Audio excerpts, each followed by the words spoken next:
Ici Satou. J'ai entendu un jour, lors d'un séminaire ou quelque chose comme ça, ne sois jamais complaisant face à la situation actuelle, et force-toi toujours de t'améliorer. Mais je pense qu'il est aussi important de se détendre, sans se soucier de quoi que ce soit de temps en temps. On dirait une ville fantôme. Ouais, l'après-midi du 7e jour depuis notre départ de Seriou, nous sommes arrivés dans un village inhabité. J'avais remarqué un poteau de barrière cassé depuis la route, alors je m'y suis arrêté pour vérifier si quelque chose s'était passé. Maintenant que nous étions là, nous pouvions voir que ce qui s'était passé remontait probablement à des années. J'ai emmené le groupe des plus jeunes avec moi pour explorer la ville et j'ai laissé le groupe des plus âgés près de la calèche pour surveiller et préparer le déjeuner. À en juger par les poteaux de barrière cassés et les cratères dans le sol, j'ai supposé qu'un énorme monstre avait envahi et détruit le village. Peut-être même l'œuvre de cet hydre. 4 des 6 poteaux de barrière habituels étaient endommagés, et il ne restait que des trous là où les 2 autres auraient dû être, comme si on les avait arrachés du sol. Tous les poteaux étaient creux à l'intérieur. Pendant que j'observais la scène avec Pochi et Tama, Mia et Arisa appelèrent derrière moi. Satou, il y a un puits là-bas, mais il sent mauvais, alors je ne pense pas qu'on devrait l'utiliser. Cet endroit est assez proche de Sedum City. Je me demande pourquoi ils l'ont laissé comme ça. Pourquoi ne reconstruisaient-ils pas simplement la barrière et la ville? Dans des endroits comme ma ville natale, ils importent des poteaux de barrière de l'Empire des Sagas, alors peut-être sont-ils trop loin des territoires qui les fabriquent? Oh, je vois, je les avais comparés à des poteaux téléphoniques, mais les poteaux de barrière étaient aussi une sorte d'outil magique. J'emmenais Arisa et les autres avec moi pour explorer le village plus en détail. Apparemment, la poterie était le principal gagne-pain du village, avec des fours et des zones de collecte d'argile sur les collines avoisinantes. 2 des 3 fours étaient cassés, mais l'un semblait intact. Pochi et Tama voulaient visiblement jouer avec l'argile, mais je leur ai déconseillé de le faire pour le moment. Suivant le chemin jonché de bols et d'assiettes cassées, je me suis dirigé vers la place du village où notre carriole était garée. En chemin, Tama a repéré de la rouille, une herbe utilisée pour les potions de récupération de PM, et nous l'avons ramassée en rejoignant les autres. Nous avons déjeuné tôt sur la place du village. Comme promis la veille, j'ai cuisiné de la viande de loup brun. C'était pénible de la griller en plusieurs fois, alors j'ai préparé des steaks trop gros pour les assiettes pour tous ceux qui en voulaient. Plus nerveux que le loup roquette, le steak n'était pas forcément la meilleure façon de le préparer, mais Lisa l'a loué pour sa sensation agréable sous la dent. L'enthousiasme de Pochi et Tama lorsqu'ils dévoraient leur steak était tout aussi adorable. Pour les autres qui avaient du mal à les mâcher, je les coupais en petits dés. J'ai de nouveau fait sauter des légumes pour Mia, mais en mélangeant différents ingrédients. J'ai haché des légumes marinés qu'Arisa avait achetés et je les ai mélangés avec des herbes pour rehausser la saveur et l'arôme. J'avais limité les portions pour que personne ne mange trop, mais une fois le repas terminé, tout le monde était encore trop rassasié pour bouger pendant un moment. Pendant la pause après le déjeuner, j'ai préparé un élixir pour la transmutation. Pour m'entraîner, j'ai commencé avec un trognon d'abeille cramoisi du berceau. Je l'ai d'abord réduit en poudre. J'ai utilisé un outil du coffret d'alchimie ressemblant à un casse-noix à vis pour le réduire en poudre, puis je l'ai broyé finement avec le mortier et le pilon. Comme c'était un peu pénible, j'ai décidé d'essayer d'écraser le trognon avec mes doigts la prochaine fois. Après cela, j'ai préparé le stabilisateur. Il m'a suffi d'y ajouter une pincée de poudre trouvée à l'alchimie, qui contenait des ailes de chauve-souris, du triton carbonisé et un peu de sel. Avec un noyau de la taille du bout du petit doigt, je pouvais fabriquer l'équivalent de 20 potions d'élixir. J'ai rangé l'élixir finalisé dans le dossier alchimie, sous le sous-dossier élixir, potion de récupération de PV, Russet. Curieux de savoir quelle potion je pouvais fabriquer, je me suis entraîné avec une potion de récupération de PV de faible qualité. Peut-être grâce à la compétence « manipulation magique », utiliser la tablette de transmutation m'a semblé plus facile qu'avant.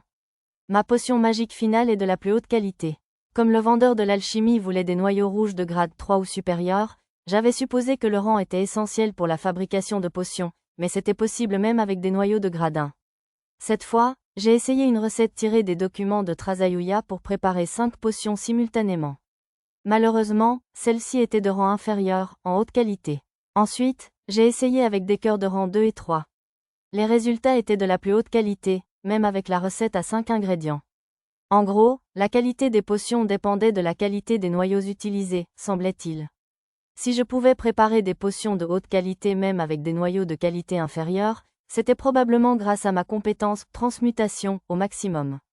J'avais beaucoup de noyaux rouges de grade 1 à 3, alors j'en ai transformé 20 de chaque sorte en élixir. Ça aurait été un vrai casse-tête de les mettre tous dans de petits paquets, je stockais simplement la poudre séparément. Tant qu'à faire, j'ai utilisé un peu de mou de rouille que nous avions cueilli plus tôt pour préparer quelques potions de récupération magique de mauvaise qualité. Comme Mia et Arisa avaient mentionné le goût amer, j'ai essayé d'atténuer l'amertume en ajoutant de petites quantités de miel et de sève de réglisse épineuse. L'efficacité a légèrement diminué, mais en contrepartie, les potions sont devenues étonnamment savoureuses. Je suis sûre que ma compétence cuisine y est pour quelque chose. Pour les potions dont je n'avais pas de fiole vide, j'ai fabriqué des chemises pour les conserver sous forme liquide dans le stockage. J'ai vraiment envie de faire des réserves de fioles pour potions bientôt. Je suis sûre que je pourrais m'en procurer si nous allons à Sedom. Maître, un individu suspect a été détecté dans la forêt. La cible a déjà pris la fuite, mais il est possible qu'ils aient déjà signalé des renforts, je vous le signale. Je recommande une vigilance accrue. Louche. Sur la route principale, un peu loin de Sedom, Nana fit un rapport en conduisant la calèche, accompagnée de Mia. Il y avait bel et bien quelqu'un dans la forêt. C'était un homme appartenant à une guilde dont je n'avais jamais entendu parler, appelée l'Anticule. La guilde était probablement locale à Sedom. Comme certains de ses membres avaient des primes comme meurtre sur eux, j'ai supposé qu'il s'agissait d'une guilde criminelle comme les rats des rues de Seriou. De plus, d'autres hommes de la même guilde rôdaient un peu plus loin, quelques-uns à une intersection et une vingtaine dans une petite clairière au bord d'une rivière, sur une route secondaire. Par précaution, j'ai pris les rênes à Nana. Les hommes qui attendaient au carrefour, plus loin, me semblaient vraiment des escrocs. Ils bloquaient la route avec une barre grossièrement construite. Et, le cocher n'est pas une dame. Il y a des gamins derrière, alors c'est forcément celui-là. Non, il n'avait pas dit que ce serait une vieille sorcière et une petite fille? Ma compétence, oui fine, m'a permis de détecter ce que les méchants murmuraient entre eux. Alors, ces types ne ciblent que les calèches conduites par des personnes âgées ou des jeunes filles. Cela me paraît terriblement suspect. Enfin, pas comme si ça me regardait. Comprenant que nous n'étions pas leur cible, les voyous ont déplacé le barrage. Il s'est passé quelque chose? Non, rien. Continuez d'avancer. Je leur avais adressé la parole poliment, mais le groupe de vauriens nous a chassés en exhibant délibérément leurs machettes à la taille. Je m'en suis certainement interrogé, mais je ne me plaindrai pas pour éviter les ennuis. Laissant derrière nous cette affaire suspecte, nous avons franchi le barrage et sommes arrivés à Sedom City. C'était une cité fortifiée d'une taille comparable à celle de Seriou City, mais avec au moins 20% de population supplémentaire. Il y avait encore moins de demi-humains ici que dans la ville précédente, bien que la proportion d'hommes-chats fût un peu plus élevée. Le long du mur extérieur, un peu à l'écart de la porte de la ville, se trouvaient des groupes de personnes émaciées, vêtues de vêtements sales et en lambeaux, vivant dans de petites cabanes. D'après l'affichage de la réalité augmentée, ils n'étaient pas citoyens de Sedom City. Leur titre indiquait « réfugiés », donc ils étaient probablement venus d'autres territoires au royaume. Alors que je payais la taxe d'entrée à la porte, je me suis renseigné et j'ai appris qu'ils avaient fui la baronnie de Munno une vingtaine d'années auparavant. Le conflit entre Zen et le marquis devait être en cause. En 2 décennies, la plupart des habitants s'étaient installés en ville ou dans les villages voisins, mais environ 200 personnes, qui n'avaient pas pu se réinstaller, étaient restées. Après cette conversation, j'ai signalé le groupe suspect que nous avions croisé aux gardes de la ville de Sedom, et un chevalier m'a assuré qu'il enverrait des hommes en patrouille pour enquêter. Malgré son air hautain, il a accepté la mission sans même demander de détails. On ne peut pas toujours juger un livre à sa couverture. Je n'aurais pas dû présumer qu'il était un garde vaurien et sans scrupule à son apparence. Oui, ce sont des demi-humains, mais ce sont les esclaves chéris de mon maître. Comme vous pouvez le voir, ils portent des vêtements coûteux, donc ça poserait problème s'ils dormaient dans la grange et se faisaient voler. Et si leurs vêtements étaient volés, l'auberge pourrait-elle les dédommager, je me demande? Non, pas du tout. Dans ce cas, c'est pourquoi nous devons refuser. Ils ne peuvent pas rester dans notre auberge. Même les talents de négociatrice quasi invincible d'Arisa ne suffirent pas à vaincre l'impolitesse à peine voilée du commis de l'auberge près de la porte. Après notre arrivée, nous étions allés à l'auberge la plus proche dans l'espoir d'y établir un point d'attache, mais notre demande fut sèchement rejetée. Oh, je me demande si je peux utiliser cette lettre de présentation ici.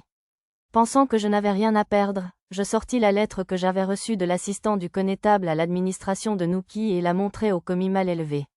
Je n'étais pas sûr qu'une autorité d'une autre ville ait beaucoup d'influence ici, mais comme il s'agissait techniquement d'une lettre d'un noble du même territoire, peut-être qu'elle aurait une certaine influence. C'est du baronnet. Pardonnez mon impolitesse. Nous allons vous préparer une chambre immédiatement. Le visage figé comme s'il poussait un cri silencieux, le vendeur changea rapidement de ton. J'imagine que la lettre de recommandation fonctionne aussi dans cette ville. Arisa lança au vendeur un regard méprisant et cinglant tandis qu'il changeait d'attitude. Tu vas ruiner ta jolie frimousse, ai-je chuchoté à Arisa avant de discuter de nos chambres avec l'aubergiste. La plus grande chambre qu'ils avaient été pour 6 personnes, alors nous avons décidé de la louer pour 5 jours. J'ai essayé de louer une autre chambre simple pour moi, mais un concert de protestation de mon groupe m'a empêché d'y parvenir. Il était trop tard, car ils avaient pris l'habitude de dormir en groupe. Comme nous avions accumulé une longue liste de choses à acheter, j'ai demandé au vendeur où trouver une entreprise proposant une grande variété de produits. Ce serait pénible de négocier avec chaque atelier individuellement. Je me suis dit qu'il serait plus simple de commander plusieurs articles au même endroit. Comme nous étions limités aux articles qu'ils pouvaient se procurer pendant notre restée, nous ne pourrions pas trouver tout ce que nous voulions. Cependant, comme j'avais dit aux marchands dès le départ que j'étais prêt à payer jusqu'à 3 fois le prix du marché s'ils pouvaient obtenir les articles à temps, il y avait de bonnes chances que nous obtenions près de 90% des marchandises que nous souhaitions. Ce n'était pas comme si j'achetais une grande quantité, donc payer le triple du prix courant n'était pas un problème. Pour les pièces plus spécialisées, comme les matériaux pour les outils magiques, je me suis rendu directement à l'atelier sous contrat avec l'entreprise pour les commander en détail. J'ai également commandé toutes sortes de ferrures potentiellement utiles, comme des tubes, des fils, des écrous et des boulons. Ainsi, je devrais pouvoir concocter tout ce que je voulais sur place. La plupart des forgerons étaient occupés à produire ou à réparer des armures et des armes pour combattre les kobolds dans les mines d'argent, mais heureusement, j'ai eu l'occasion de conclure un accord avec l'artisan exclusif de l'entreprise. Après avoir commandé les pièces, j'ai discuté avec le responsable de l'atelier et je lui ai demandé de m'en dire plus sur la menace. Il m'a expliqué que le vice-roi, le chef de Sedom City, était têtu et inflexible. Il avait donc contraint l'administration à l'aider en envoyant une force dirigée par des chevaliers pour les exterminer. J'ai également appris que les kobolds et les hommes-chiens étaient des espèces différentes. Plus précisément, les kobolds étaient une race de fées maléfiques caractérisée par leurs oreilles pointues, leur gueule canine et leur peau bleue. Selon une rumeur qui circulait, ils possédaient une forteresse au cœur de la chaîne de montagnes, juste au nord-ouest du marquisat de Munno. Étrangement, même les boutiques de magie et d'alchimie de Sedom City ne vendaient pas de fioles de potions magiques. L'entreprise auprès de laquelle je commandais vendait des potions, mais pas des fioles. Je leur avais demandé de me présenter à un atelier de poterie local, mais ils m'ont brusquement informé que je devrais attendre un trimoun et m'ont mis à la porte. Un trimoun, donc au moins 10 jours. C'était comme si quelqu'un me devançait dans le seul but de me harceler. Au cas où, j'ai demandé à la personne chargée de traiter ma commande à l'atelier. J'ai demandé à une entreprise de se renseigner sur les flacons vendus et de les acheter s'il en trouvait. La plupart de mes achats étant terminés, j'ai décidé de passer la journée suivante à explorer le marché et le reste de la ville. Ma frustration avait recommencé à monter, alors j'ai échappé aux regards indiscrets d'Arisa et des autres et je suis parti en ville de nuit. Contrairement à Nuki, le quartier chaud de Sedom City était à peu près aussi grand que celui de Serious City. Il me semblait cependant étrange de me précipiter vers l'une des boutiques pour lesquelles j'étais venu. J'ai d'abord décidé de m'arrêter à la taverne qui avait fait naître l'odeur d'un délicieux poulet grillé. Bienvenue, le menu du jour est composé de brochettes de pigeonneaux grillés et de moineaux entiers rôtis. On a de la bière, mais on vient de recevoir une excellente commande de cidre de Nuki. Vous aimerez peut-être y goûter. Une charmante jeune serveuse m'a accueilli avec un sourire radieux et m'a guidé vers une table. Les plats et les restes du client précédent étaient encore là. La serveuse ramassa vivement les plats sur un plateau et essuya les restes de nourriture avec un torchon. Cela me parut insalubre, mais je supposais que c'était normal dans ce monde, alors je ne dis rien. En scrutant la taverne, je vis que beaucoup d'autres clients buvaient de la bière chaude et grignotaient de dos du moineau grillé. Je commandais une bière fraîche et des brochettes grillées. L'un des clients avait quelque chose qui ressemblait à du radis décombouilli dans de la sauce soja, et je le commandais également. Mon prix total s'élevait à la somme très raisonnable d'une pièce de cuivre.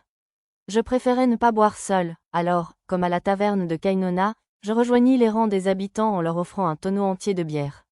Même dans un monde parallèle, personne ne pouvait refuser l'alcool gratuit. Vous avez l'air d'un homme aisé. Normalement, je ne propose ça qu'aux habitués, mais, maintenant que le fût de bière était prêt, la serveuse commença à me vanter. Le gérant a une bière spéciale vieillie de Munno, les larmes de géant. Elle est chère, mais c'est un trésor caché qu'on ne peut déguster qu'ici, dans notre taverne. On est même venu de partout pour la boire. À en juger par son nom, elle devait être fabriquée par des géants. Je décidai d'en commander une, et elle avait un goût de brandy sucré.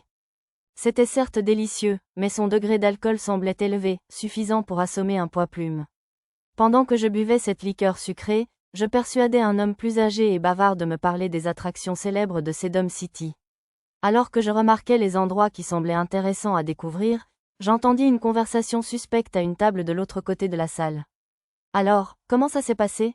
Rien pour l'instant. Sérieusement? La date limite, c'est après-demain, au coucher du soleil. La plupart des autres années, ce serait déjà là. Ne me demandez pas, c'est pas mieux si c'est lent, de toute façon? Même si on ne peut pas le voler, une fois qu'ils seront tous rompus, le pacte sera toujours.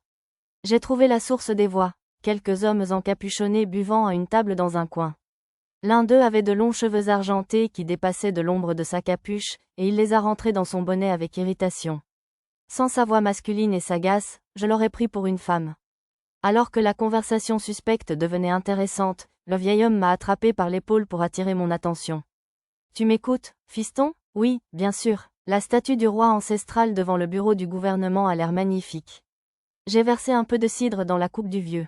Il restait un peu de bière au fond, mais il ne semblait pas du genre à s'en soucier. Et si on y met la main, on pourrait même construire une nouvelle ville. Si vous devenez vice-roi d'une nouvelle ville, monsieur, j'espère que vous nommerez au moins ma famille comme assistante. Bien sûr, je récompense toujours la loyauté. Mais ne vous méprenez pas. Je vise à être le seigneur de mon propre territoire, pas seulement vice-roi. Tiens, c'est terriblement cupide. La voix glaciale de l'homme aux cheveux argentés m'avait trompé. J'avais cru qu'il parlait d'une sorte de complot, mais maintenant, cela ressemblait davantage aux divagations ivres d'un noble ruiné. D'après ce qu'Arisa m'avait dit, construire une nouvelle ville ou obtenir un cœur de ville ne serait pas chose facile. Ce serait probablement impossible, à moins de trouver un cœur sous une ville en ruine, ou quelque chose comme ça. Tiens, écoute tes aînés te parler. Mon attention distraite avait mis le vieil homme de mauvaise humeur. J'écoutais. Tu disais qu'il y a un monument aux morts de l'épidémie d'il y a 5 ans devant le château du vice-roi, non? Oh, alors tu ne m'ignorais pas après tout.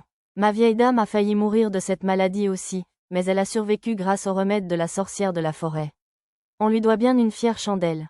Ouah, alors, à part la livraison régulière de potions de récupération d'endurance, elle fait aussi ce genre de choses. Si on était un peu plus proche en âge, je finirais par craquer pour elle. Tiens, j'ai amené le type dont on parlait. Un autre client ivre m'a amené un homme d'âge mûr à l'air sobre. De qui on parlait déjà? Alors c'est toi? Tu es le riche qui veut commander de la poterie? Ah oui, tout à l'heure, alors que je discutais de la pénurie de fioles de potions, quelqu'un m'a dit qu'il irait chercher un ami qui travaillait dans un atelier de poterie. Oh, waouh, merci de t'être démené pour moi. L'homme d'âge moyenne était propriétaire d'un petit atelier avec son propre four. La guilde de potiers ayant le monopole des fioles de potions magiques, il ne pouvait pas les fabriquer sans autorisation. Mais il y a une solution. J'ai écouté l'explication du propriétaire. En bref, nous pourrions les fabriquer nous-mêmes dans son atelier, sous prétexte de cours de poterie. Mais il y a juste un problème. Lequel? L'homme hésita, fronçant les sourcils. Je pensais qu'il allait me faire payer cher, mais non. Mon atelier est médiocre. Je n'ai qu'un seul apprenti humain, et les autres ne sont que des esclaves demi-humains pour le travail manuel. Ce sont eux qui pétrissent l'argile que nous utilisons dans notre poterie. Alors si tu n'es pas à l'aise avec l'argile fabriquée par des demi-humains, on n'a rien à se reprocher ici.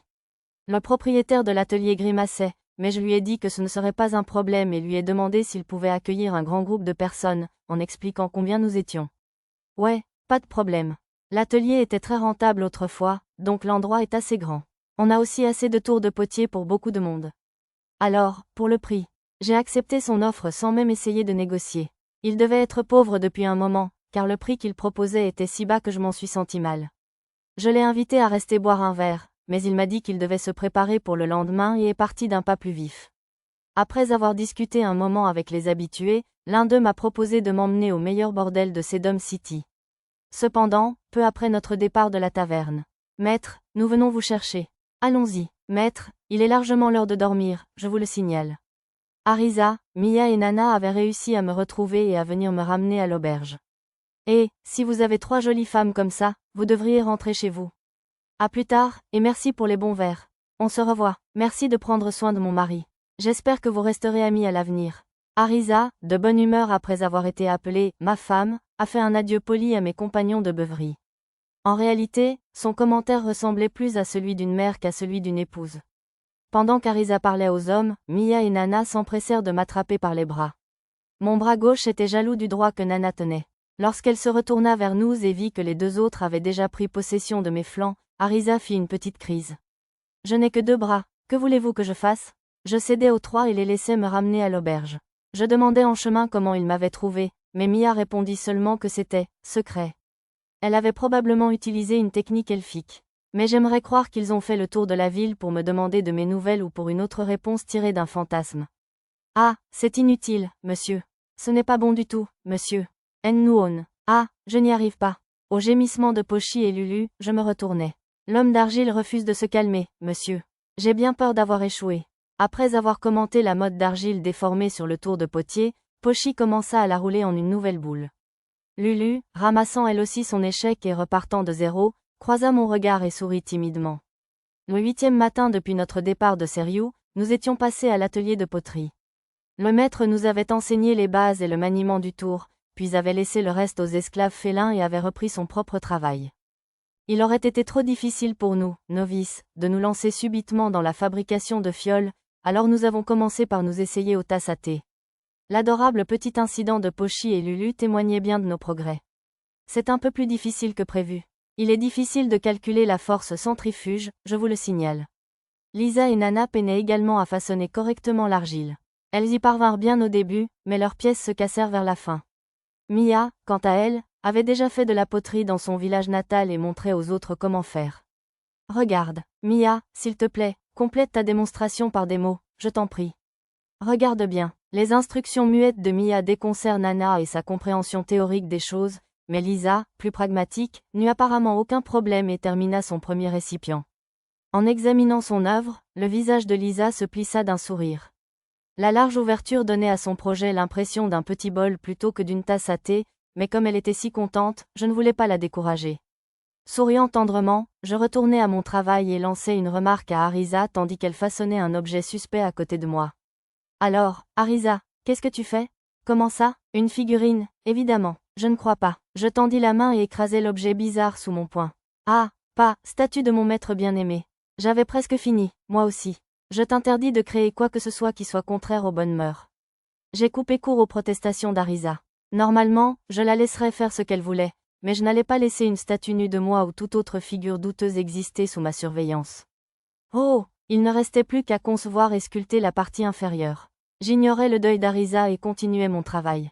Les autres fabriquaient tous des tasses à thé pour leur usage personnel, mais j'avais décidé de sculpter des flacons de potions. Pour l'argile que j'utilisais, les esclaves félins avaient préparé un mélange d'argile ordinaire et une formule spéciale pour fioles que j'avais préparée à l'auberge. J'avais décidé d'essayer la recette secrète de la vieille sorcière. À ma 10e fiole, j'avais optimisé le processus. En gros, ça se passait comme ça. Presser un petit morceau d'argile avec mon pouce pour former la base, presser l'argile dans mon autre main pour former un fil lisse, puis le faire tournoyer sur la base pour former la fiole. Il ne me restait plus qu'à poser légèrement mes doigts dessus, faire tourner le tour, et c'était fini. Cette finesse impressionnante était due à mon talent, bien sûr. Depuis que j'ai appris la poterie et le travail de l'argile, dès que j'ai créé ma première base en argile, j'ai immédiatement investi le maximum de points de compétence dans chacune d'elles. À mon rythme le plus rapide, je pouvais en créer une en environ 6 secondes, mais je ne voulais pas attirer d'ennui en m'en remettant entièrement à mes compétences et en dépassant les limites de l'humanité. Je me suis donc limité à 1 ou 2 fioles par minute. Malgré cela, je ne cherchais pas à dissimuler la qualité de mon travail, et mes fioles étaient tout aussi homogènes que si elles avaient été fabriquées en usine. En consultant le journal, j'ai vu que j'avais reçu le titre de potier. Vous maîtrisez l'argile, monsieur? J'ai fini mon travail, j'ai donc un peu de temps pour vous montrer. Attendez, quoi? Tirant son apprenti, le propriétaire de l'atelier entra dans la pièce d'un ton affable, mais poussa un cri de surprise en voyant le nombre de bouteilles que j'avais alignées par terre. Sa réaction suggérait que je n'avais pas assez maîtrisé mes excès. Zut, tu ne devinerais jamais que tu as fait tout ça en si peu de temps. On n'aura même pas besoin de les raboter avant de les cuire. Tu n'es pas secrètement un potier célèbre, si? Non, c'était juste un de mes passe-temps quand j'étais jeune. En réalité, avant d'apprendre cette technique, je n'avais jamais touché un tour de potier de ma vie, mais la vérité peut parfois blesser les gens, alors j'ai laissé ma compétence, fabrication, m'aider. Vu qu'elles sont si fines, il suffirait de les laisser sécher environ 5 jours avant de les mettre au four, même par ce temps. Sous le coup de l'admiration, le propriétaire de l'atelier a murmuré quelque chose qui m'a surpris. Qu'est-ce que c'était? Il faudra 5 jours avant de pouvoir les cuire? Oui, et les plus épaisses devraient sécher au moins un trimestre. Sinon, elles se fissureront à la cuisson. Je pensais qu'elles seraient terminées plus tard dans la journée. Ah oui, si le problème vient de l'humidité dans l'argile, il suffit de trouver une autre solution. J'ai basé un nouveau sort sur le sort de magie de l'eau séchage dure. Au lieu de faire évaporer l'eau instantanément, il expulserait progressivement l'humidité du récipient. Pour contrôler la durée, j'ai utilisé des fragments de code du sort insectifuge que j'avais créé pour Arisa. Mia était libre maintenant que le propriétaire de l'atelier et son apprenti avaient pris en charge l'éducation des autres filles. Une fois le sort terminé, je lui ai demandé de le tester. Comme je me souciais uniquement des résultats pour l'instant, le champ du sort était plutôt saccadé et ringard, mais Mia l'a utilisé sans commentaire. Nendokansu séchage argile. Des gouttes d'eau ont commencé à suinter de la surface de la fiole et à couler sur le sol. Cependant, je n'ai sans doute pas suffisamment ajusté la vitesse, car le récipient s'est fissuré avant la fin de l'effet du sort. J'ai amélioré le processus en ajoutant le code de contrôle de l'humidité du sort de magie de l'eau, contrôle de l'humidité, afin qu'il s'arrête à un certain degré de sécheresse. Cette fois, le séchage a réussi, mais les PM nécessaires étaient bien trop élevés. À ce rythme, nous ne pourrions sécher qu'une vingtaine de bouteilles avant que la magie de Mia ne s'épuise. J'ai décidé de changer d'approche et, au lieu de tout laisser au sort, j'ai laissé le lanceur choisir le moment où l'effet prendrait fin. Heureusement, ma compétence, poterie, m'indiquait quand le séchage était suffisant, donc ce n'était pas un problème. J'ai aussi modifié la portée de la cible pour une zone d'effet. Après que Mia ait utilisé le sort, séchage d'argile en second, nous avons pu terminer le séchage de toutes les fioles. Oh, je ne savais pas qu'il existait un sort comme ça. Tu es terriblement puissante pour une si petite fille, n'est-ce pas, ma belle? Mia bomba le torse de fierté face aux compliments du propriétaire de l'atelier. Maintenant que nous pouvions sécher les fioles rapidement grâce à la magie, le propriétaire accepta de les cuire en même temps que ses propres créations. Comme la cuisson de l'argile et l'émaillage prendrait jusqu'au soir, le reste serait fait le lendemain. Apparemment, la cuisson elle-même a pris une journée entière. J'ai été surpris que le processus soit si long, mais nous avons quand même placé tous nos récipients finis dans le four et les avons regardés s'allumer. Waouh, ça prend plus de temps que prévu. Ne serait-il pas plus simple d'appliquer l'émaillage avant la cuisson? Tu es une jeune fille impatiente, hein? Beaucoup d'ateliers ne cuisent pas avant l'émaillage, mais l'humidité restante dans l'argile s'infiltre et modifie la couleur de l'émaillage ou le dissout par endroits. Pour les potions magiques, l'émaillage spécial doit être uniforme, sinon la qualité de la potion sera considérablement dégradée. La pré-cuisson est essentielle, expliqua poliment le propriétaire de l'atelier, malgré les grognements d'Arisa. Dans ce cas, comme on les avait déjà séchées par magie, mes fioles ne seraient-elles pas parfaites sans cuisson avant l'émaillage? Je ne voulais pas qu'il s'arrête en plein milieu, alors je ne dis rien et nous quittâmes l'atelier. L'après-midi, nous visitâmes les sites touristiques dont j'avais entendu parler à la taverne. Énorme, c'est aussi haut que de Lisa, monsieur. Tama et Pochi levèrent les yeux vers la statue de bronze devant l'administration publique, tout excités. Les filles, c'est une statue du roi ancestral, alors essayez de ne pas faire trop de bruit, d'accord? D'accord, oui, monsieur. Quand je les ai gentiment réprimandés, Tama et Pochi ont mis leurs mains sur leur bouche. Malgré tout, aussi grand qu'il ait pu être, c'est une exagération. Et même, Arisa avait raison, la statue du roi ancestral mesurait plus de 3 mètres de haut. Comparé au reste de la statue, l'immense épée à 2 mains qu'il tenait ressemblait à une épée à une main ordinaire. Devant la statue de bronze, un poète récitait une épopée sur le roi ancestral. La plupart des anecdotes étaient difficiles à croire. Dans l'une d'elles, des monstres l'encerclaient, et son épée sacrée Clédiam Solui se divisait en 13 épées plus petites qui s'élevaient vers le ciel pour le protéger. Dans une autre, un assassin s'était introduit dans sa chambre et avait dû affronter l'armure du roi ancestral, se déplaçant toute seule. Il y avait même de nombreuses histoires où il chevauchait des dragons célestes ou des démons maudits des enfers. Puisque tout cela était à l'éloge du héros fondateur du royaume, il y avait sans doute beaucoup d'embellissements. En un éclair, la belle voix du poète avait attiré une foule d'auditeurs.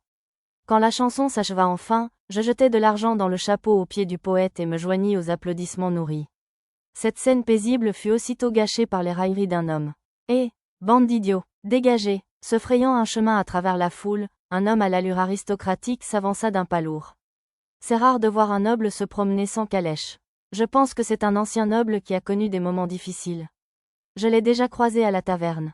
C'est un ancien noble? Dans ce cas, mieux vaut l'éviter autant que possible, maître. Je lançai un regard perplexe à Lisa. Peut-être avez-vous oublié? C'est le même homme qui a essayé de récupérer les noyaux de fourmis. Ces mots finirent par me rafraîchir la mémoire. C'était encore ce petit escroc. Je pensais qu'il avait peut-être trouvé un nouvel emploi au bureau du gouvernement de Sedum City, mais son affiliation indiquait toujours « aucune ». Peut-être avait-il raté un entretien? J'avais toujours été du genre à oublier les visages des gens qui ne m'intéressaient pas, mais l'oublier aussi souvent était étrange, même pour moi. Je n'avais pas de compétences, oubli, ni rien, et mon INT était très élevé, alors on aurait pu penser que je me souvenais mieux des choses. Peut-être que mon INT était trop élevé, et qu'elle filtrait les informations apparemment inutiles pour ne pas gêner le traitement normal. Peut-être était-ce comme un fichier compressé sur un ordinateur? Ce n'était qu'une hypothèse sans fondement, mais comme je ne voulais pas envisager la possibilité d'une amnésie juvénile, j'ai opté pour cette option. Ce fut le seul événement qui gâcha notre visite, et nous passâmes le reste de la journée à admirer le paysage, tandis que les plus jeunes se relayaient sur mes épaules. Le lendemain était le 9e après-midi depuis notre départ de Serious City. De retour à l'atelier de poterie, nous avons tous travaillé à l'émaillage des récipients cuits. La magie de Mia avait dû bien fonctionner, car les fioles séchées étaient intactes. Je m'attendais à la nouvelle selon laquelle il faudrait laisser sécher l'émaillage plusieurs jours avant de pouvoir les cuire, alors nous avons utilisé un sortilège que j'avais préparé la veille, appelé séchage de l'émaillage, pour qu'elle soit prête à cuire rapidement. De là, nous avons décidé d'aller flâner au marché près de la porte de la ville pour le plaisir. Dites, vous auriez des bonnes affaires sur les livres d'images, par hasard? Nous n'avons pas de livres d'images, j'en ai peur. Et ces livres de philosophie et ces mémoires? Le petit homme à l'air louche auquel Arisa s'était adressé m'a adressé sa réponse. Il y avait quelques livres reliés à son stand, dont une dizaine tenus ensemble par du fil. À côté du stand se trouvait une pile d'environ 5 liasses de papier enveloppées de ficelle. Puis-je y jeter un œil? Certainement. Ce sont des documents de recherche que l'héritier d'un riche m'a vendus à bas prix. Je les ai apportés à des érudits et à des magiciens, mais personne ne les a achetés, alors j'attendais qu'un œil avisé les apprécie. Je ne pense pas que ce petit homme soit très doué pour les affaires. Qui achèterait quelque chose après un tel discours? Qu'est-ce que c'est? Avez-vous trouvé quelque chose d'intéressant? Me demanda Arisa avec curiosité. Ce qui avait attiré mon attention n'était pas le livre que je tenais, mais la pile de papier nonchalamment empilée près du stand. Je vous le vendrai pour une seule pièce d'or. Comme ma compétence, estimation, m'indiquait que le livre ne valait qu'une pièce de cuivre, je répondis catégoriquement que j'étais simplement surpris par la piètre écriture et demandai plutôt où était la pile de papier. Une pièce de cuivre par liasse suffit. Si vous les achetez tous, je vous les vends même pour une grosse pièce de cuivre. J'allais juste m'en servir pour emballer de la poterie, mais à ce prix-là, je ferais mieux d'utiliser de la sciure. 2 sous pour le tout, alors. Prends-les, voleur. J'ai accepté le marché que l'homme m'avait désespérément proposé et je l'ai convaincu de me donner les notes de recherche brochées du riche héritier pour une bouchée de pain, tant qu'à y être. Apparemment, il n'en avait encore vendu aucune. Pourquoi as-tu acheté une camelote pareille? Je n'y crois pas. J'ai ignoré la question d'Arisa, indiquant que je n'en étais pas sûr moi-même. En réalité, c'était ma compétence, estimation, qui m'avait motivé à acheter les liasses de papier. Pour une raison inconnue, leur prix affiché était juste. Les seuls autres objets que j'avais vus ainsi étaient des pièces uniques comme le sac de garage et les épées sacrées que j'avais en réserve. Je n'avais jamais vu ma compétence, estimation, afficher un prix supérieur à 250 pièces d'or, ce qui devait signifier que ces objets valaient encore plus cher. Je les avais achetés sur un coup de tête, alors j'avais hâte de découvrir ce qui était écrit à l'intérieur. Pour autant que je sache, il pourrait y avoir une carte au trésor. J'ai ajouté, on verra bien, pour dérouter Arisa. Encore curieuse, je me suis glissée dans une ruelle pour ranger les papiers dans le sac de garage, puis je suis passée au stand suivant. Maître, mystérieux objet rotatif détecté. Soyez vigilant, je vous prie. Nana m'a attrapé par le bras et m'a montré l'un des stands. Son visage était tout près. Voyant cela, Mia a boudé. Excusez-moi un instant. Bon, arrêtez, arrêtez. Avec la voix d'une maîtresse d'école, Arisa s'est interposée entre nous par derrière, éloignant Nana de moi. Ce que Nana avait détecté était une toupie. La partie supérieure avait une lueur rouge attrayante qui laissait une faible image rémanente en tournant. Vous, le jeune homme à l'air aisé. Vous voulez jeter un coup d'œil à un outil magique de la capitale royale? J'ai croisé le regard du commerçant, qui m'a appelé. Une foule d'enfants s'agitait autour du stand, et le vendeur les a chassés pour me faire de la place. Il était naturel de traiter les clients différemment des curieux, mais j'avais de la peine pour les enfants chassés, alors je me suis excusée auprès d'eux en m'approchant. C'est une toupie? C'est vrai, mais pas une toupie ordinaire. Souriant, le vendeur prit la toupie à 2 mains. Les rainures à sa surface brillèrent en rouge, et la toupie se mit à tourner toute seule. Ce n'est pas une contrefaçon. Essaie de la faire passer un peu de magie. Je savais déjà qu'elle était authentique grâce à mon écran de réalité augmentée, mais j'ai quand même tenté ma chance. D'après l'écran, le nom officiel de la toupie était un disque roulant. En prenant garde de ne pas la casser, j'ai laissé passer un peu de magie. D'un seul coup de magie, le centre de la toupie se mit à tourner, bien qu'elle fût toujours dans ma main.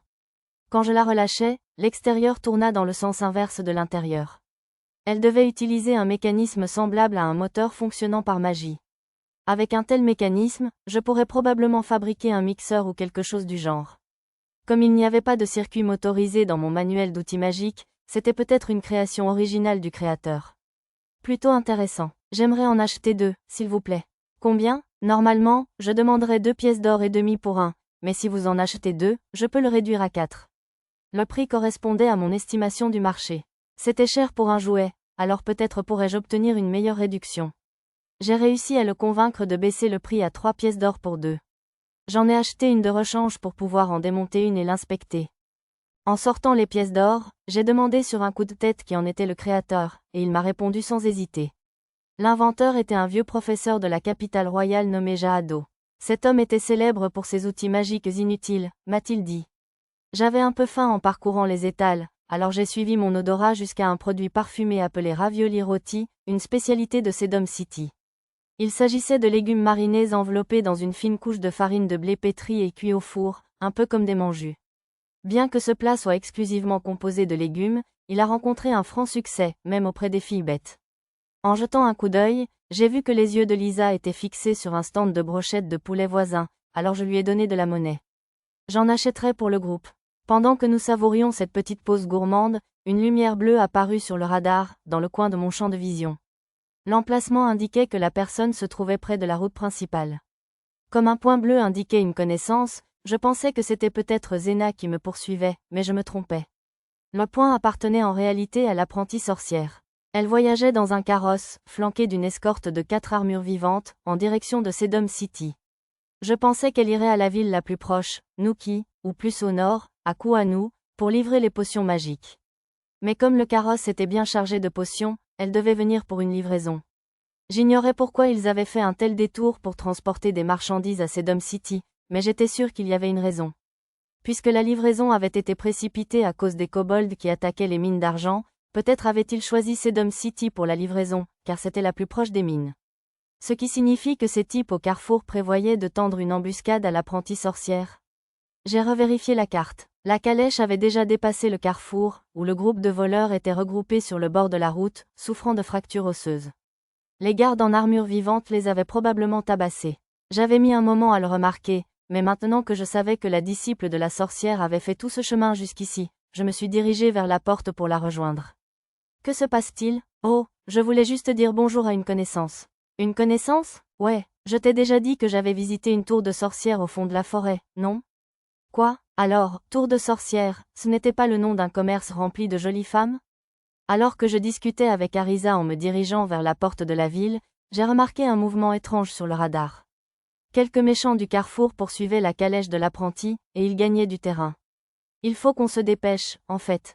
On dirait que des méchants la poursuivent. Sur ce, je me suis précipité vers la porte. Lisa a soulevé Arisa et Nana a soulevé Mia pour qu'elles puissent la suivre de près.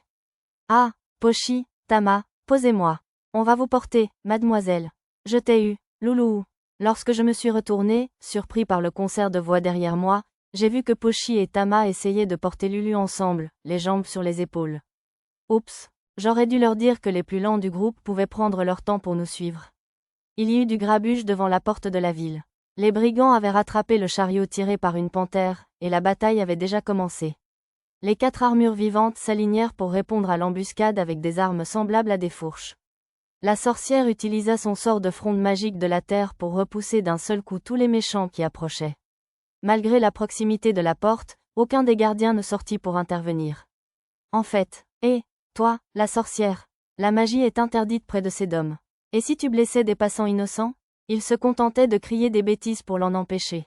Quelques soldats tentèrent de quitter la porte pour mettre fin au vacarme, mais le chevalier à l'air hautain qui criait après le chariot, apparemment le capitaine, les en empêcha.